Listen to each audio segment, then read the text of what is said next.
E aí, turma, chegou a hora da nossa super revisão para a grande prova final. Cadernos na mão, porque hoje a gente vai fazer um mergulho profundo no contexto histórico e cultural do Evangelho de Mateus. O nosso objetivo aqui nessa explicação não é só repassar fatos maçantes, mas sim entrar de cabeça na mente do autor. A gente vai desvendar o público que ele queria alcançar e as estratégias brilhantes que ele usou para passar sua mensagem. E olha, entender como esse texto foi montado lá no passado é literalmente fascinante. Bora lá? O nosso plano de estudos de hoje passa por 5 tópicos fundamentais: o público-alvo, a linhagem do Messias, a tradição oral judaica, as provas do Antigo Testamento e a técnica do Midrash. Dominar esses 5 pontos é a chave absoluta para gabaritar o nosso teste. Então, vamos direto para o módulo 1, o público-alvo de Mateus e essa ponte crucial com o judaísmo.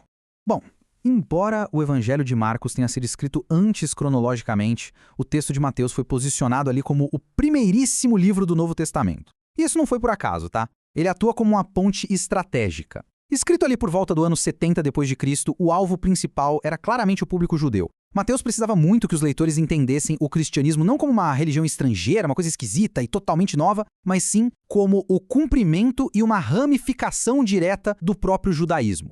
Pode anotar isso aí com marca-texto. A intenção de Mateus de alcançar o povo judeu explica cada palavrinha que ele escolheu escrever. E a forma como ele apresenta a figura de Jesus ilustra isso de um jeito brilhante. Mateus faz questão de mostrar que Jesus era um judeu raiz, sabe? Alguém que seguia à risca todas as leis cerimoniais e as tradições milenares do povo. Ele foi circuncidado no 8º dia, foi apresentado no templo logo na infância e era um frequentador assíduo da sinagoga aos sábados, pro famoso Shabat. Para o público daquela época, aceitar a mensagem de Jesus dependia totalmente de entender que ele não estava destruindo a cultura deles, mas sim vivendo essa cultura de forma perfeita. Entrando no nosso módulo 2, a linhagem do Messias, conectando diretamente com Abraão e Davi.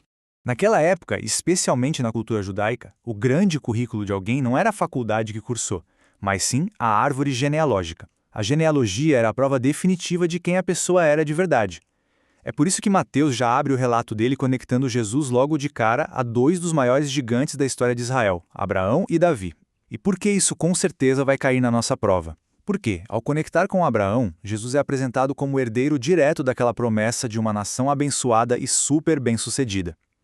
E ao puxar o fio até Davi, ele reivindica a promessa de uma linhagem real, uma linhagem eterna. Basicamente, Mateus estava esfregando as credenciais messiânicas de Jesus na cara dos estudiosos mais exigentes da região.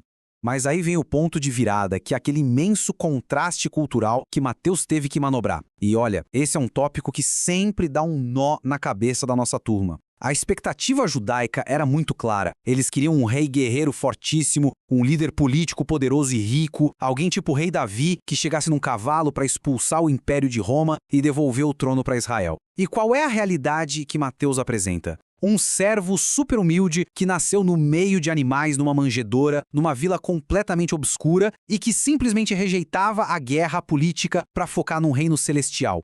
Entender esse baita choque de expectativas é vital para a gente captar por que tantos ali no século I tiveram uma dificuldade imensa de engolir essa nova mensagem. Agora, passando para o módulo 3, a tradição oral judaica e a preservação do Evangelho. Aqui eu peço que todo mundo feche os olhos por um segundo e imagine um mundo completamente sem a nossa tecnologia de hoje. A grande pergunta para a nossa revisão é: como uma história tão cheia de detalhes conseguiu sobreviver intacta por décadas antes de virar o texto final que a gente tem hoje?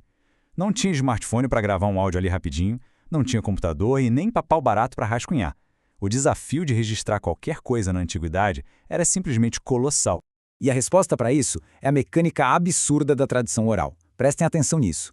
Os materiais escrita, tipo papiro, custavam uma fortuna e eram raríssimos. Então, a cultura rabínica contornava isso decorando os ensinamentos palavra por palavra, literalmente. Além disso, os grandes mestres tinham secretários dedicados, os chamados copistas, que ficavam ouvindo e anotando as coisas mais essenciais. Do ponto de vista de gestão, a escolha de Jesus de separar 12 seguidores mais próximos não foi por acaso. Foi uma baita estratégia de liderança para dividir tarefas, garantir a memorização correta e preparar a base para os registros escritos do futuro. E se alguém duvida do rigor acadêmico desse pessoal, pensem bem nesse costume. Aos 12 anos, os meninos judeus passavam pelo Bar Mitzvah. Eles deixavam de ser crianças, e o teste de fogo deles era recitar a Torá de cor, sem gaguejar, sem errar uma única vírgula. O foco na memorização era absoluto. Aquela ideia moderna de que a tradição oral é tipo uma brincadeira de telefone sem fio que vai perdendo a mensagem pelo caminho, esquece. Para eles era uma disciplina rigorosíssima, super técnica e cirúrgica. Marquem com asterisco aí no caderno o peso e a importância dessa cultura da memorização, tá? Chegamos ao módulo 4, as provas do Antigo Testamento, e o poder estrondoso das citações. Atenção redobrada agora, porque esse dado aqui é a questão certa na nossa prova final. 60. Isso não é um chute, é um número jogado ao vento. É a quantidade exata de vezes que o Evangelho de Mateus puxa uma citação direta lá do Antigo Testamento. É um número extraordinariamente alto.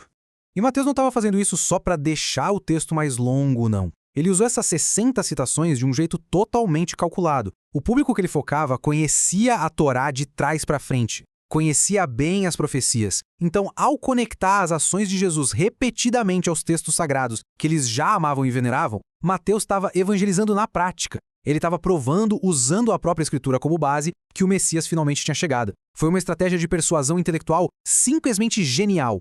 E agora vamos para o nosso último módulo, o módulo 5, o Midrash. A grande comparação entre Moisés e Jesus. Mateus manjava muito de escrita e usou essa técnica específica para fechar o seu argumento com chave de ouro.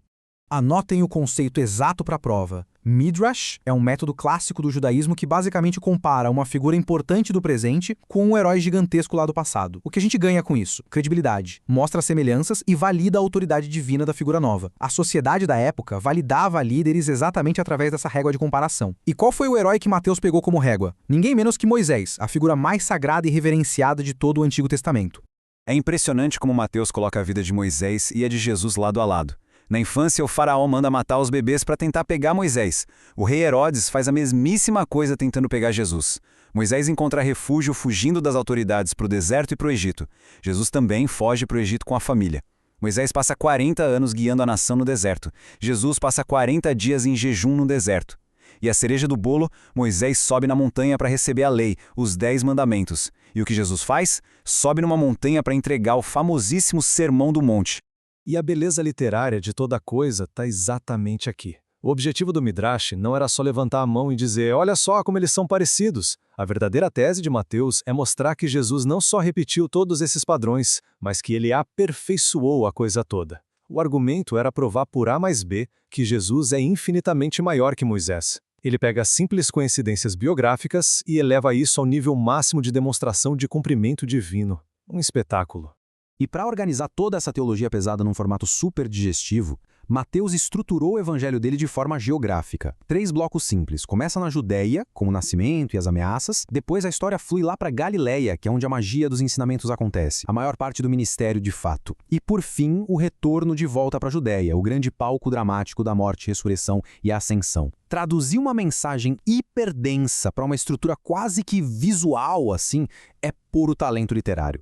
E com isso a gente encerra a nossa revisão pesada de hoje para a prova. Mas antes de liberar todo mundo, fica aquela reflexão importante para levar para casa. Se esse evangelho conseguiu transformar a visão de um mundo antigo inteiro através de uma mensagem super bem ancorada em genealogia, no rigor extremo da tradição oral e nesse midrash tão poderoso, como é que essas mesmas evidências que a gente acabou de estudar aqui deveriam mudar a nossa percepção da história e a nossa atitude no dia a dia? Porque é isso que o conhecimento real faz. A gente não sai dele do mesmo jeito que entrou. Revisem bem os cadernos, essa próxima aula. Até lá!